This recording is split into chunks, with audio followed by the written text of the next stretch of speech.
speaker is well known to our community. And reading the short bio of his that I have really doesn't do him justice. Cruz Reynoso is a civil rights lawyer. He's a professor emeritus of law and the first Chicano Associate Justice of the California Supreme Court. He also served on the California 3rd District Court of Appeals as Vice Chairman of the U.S. Commission on Civil Rights, Executive Director of the California Rural Legal Assistance, and as a private attorney on the Board of Directors of the Mexican American Legal Defense and Education Fund. He was President Barack Obama. He was on President Barack Obama's transition team. In 2000, former Justice Reynoso received the Presidential Medal of Freedom from President Bill Clinton, which is an exceptional achievement to receive. To know more about Justice Reynoso, he has produced a documentary that was made about him by award-winning filmmaker Abby Ginsburg, who produced the film Cruz Reynoso, Sowing the Seeds of Justice. Please help me in welcoming the Honorable Cruz Reynoso.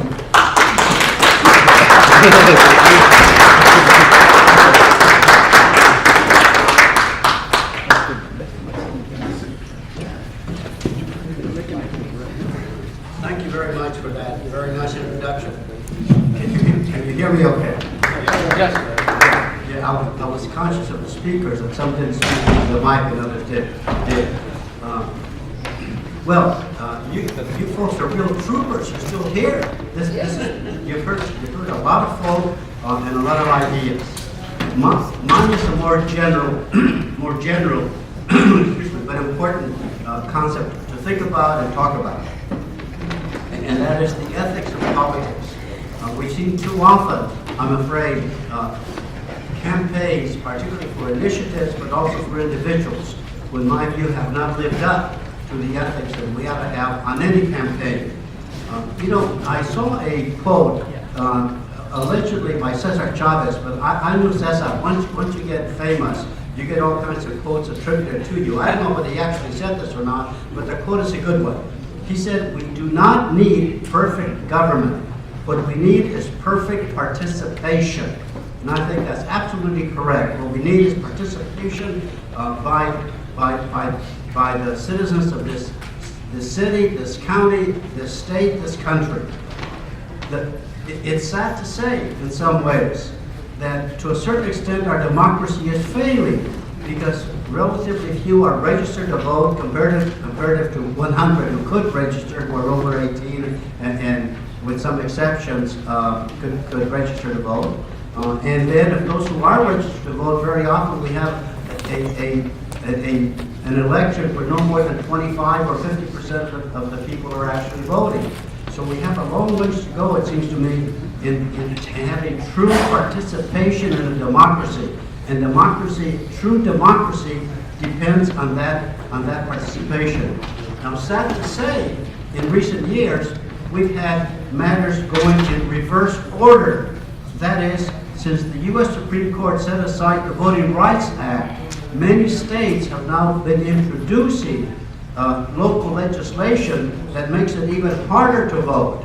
So they are requiring sometimes now a photo ID before you vote, and incidentally, there's been no indication that in fact we've had fraudulent voting.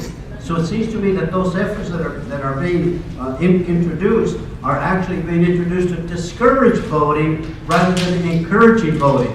In fact, I've read studies that say that if you have voting day registration, the vote would go up by about 15%. And I heard on television the other day a representative from a state who had voting day registration do away with it. And he argued, well, we didn't know whether anybody voting on that, registering and voting on the same day was properly voting. But in fact, to vote improperly is a felony, it's a crime, it's a felony. And they had no reports in that state of anybody voting improperly, committing that crime.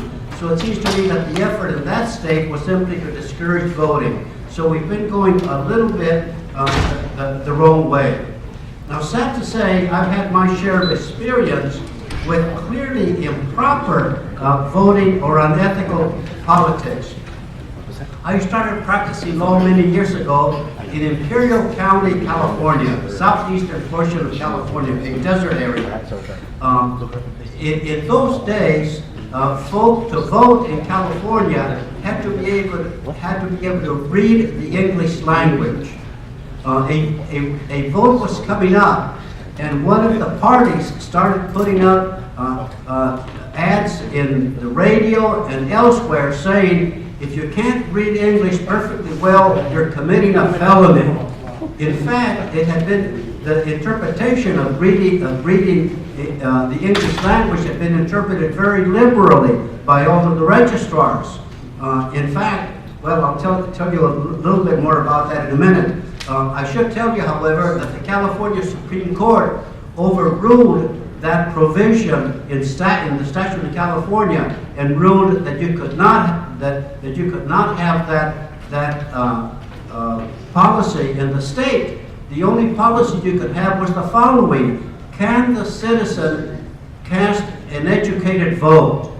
And it pointed out that for the Spanish-speaking, there were tons of Spanish-speaking newspapers, languages, radio stations, and so on, and that the Spanish-speaking could cast an educated vote. So the Supreme Court declared that provision unconstitutional.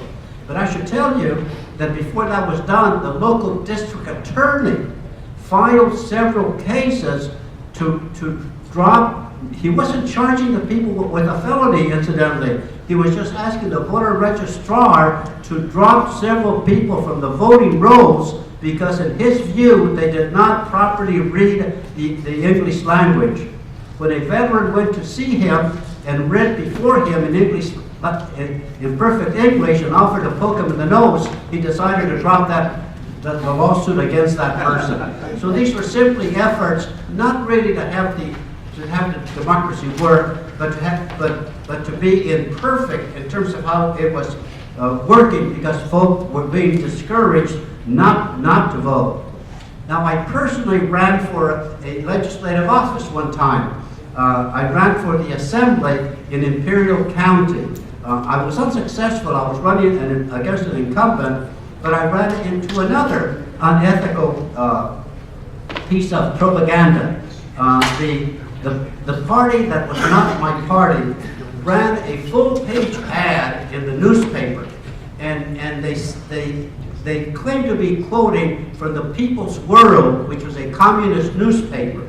And the article was about minority involvement in politics in the Imperial Valley. And the article pointed out that Luis Legaspi, though he had an Italian name, he was really Chicano, had just been elected to the Board of Supervisors, the first Chicano ever elected to the Board of Supervisors. And it pointed out that Cruz Reynoso, another Latino, was not running for the assembly. But they crossed most of what the article was, except the name of Cruz Reynoso and Luis Legaspi, and then the headlines said, who's trying to take over Imperial County? The implication was that the Communist Party was trying to take over Imperial County. It was ironic because I had been in the counterintelligence corps in the Army. I was probably the only person in Imperial County who had anti-communist training.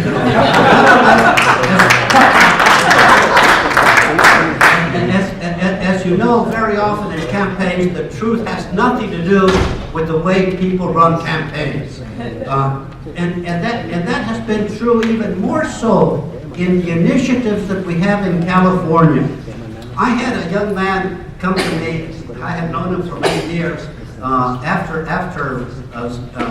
church service, and he says, you know, Cruz says, I've been looking at all these ads on this initiative, and I can't figure out which way to vote. I said, you've been doing what? Listen, those ads are meant to deceive you. What you're supposed to do is look at the arguments that we are fortunate enough to get in California. Many states do not get those arguments in print where you can find out something about the initiative. And I personally belong to a group called California Forward, which one of its efforts is to change how we do government in California, and we and some others are introducing, hopefully successfully, an initiative process to make the initiatives more understandable, so that people can know exactly what they're voting on. So in summary, I should tell you that the ethics in politics really require that folk be honest, that they speak about the issues, not so much about the candidates, that they respect the voters, and most importantly, that they encourage people to vote, whether they agree with them or not. And I should tell you, though, that the statistics show that the higher education a person has, the more likely they are to vote. And so we have to keep that in mind. The reality is that everybody in California is interested in our government. The former Lieutenant Governor, my tocayo by the name of Cruz, used to say that the issues of the Latino community are the issues of California. And I would say to you, the issues of any ethnic or racial group in California are the issues of California. And one more thing, so many of the candidates today have talked about vote, about jobs. And I confess that jobs are very important, but we have to worry, particularly in the valleys, the Central Valley, the San Joaquin Valley, the Sacramento Valley, about having jobs that go beyond agriculture. We have, of course, in Sacramento, jobs pertaining to government, but we have to be developing jobs that go beyond agriculture. And an institution like Sac State, like the University of California at Davis, are key in help the young people, particularly of this state, help us develop those jobs.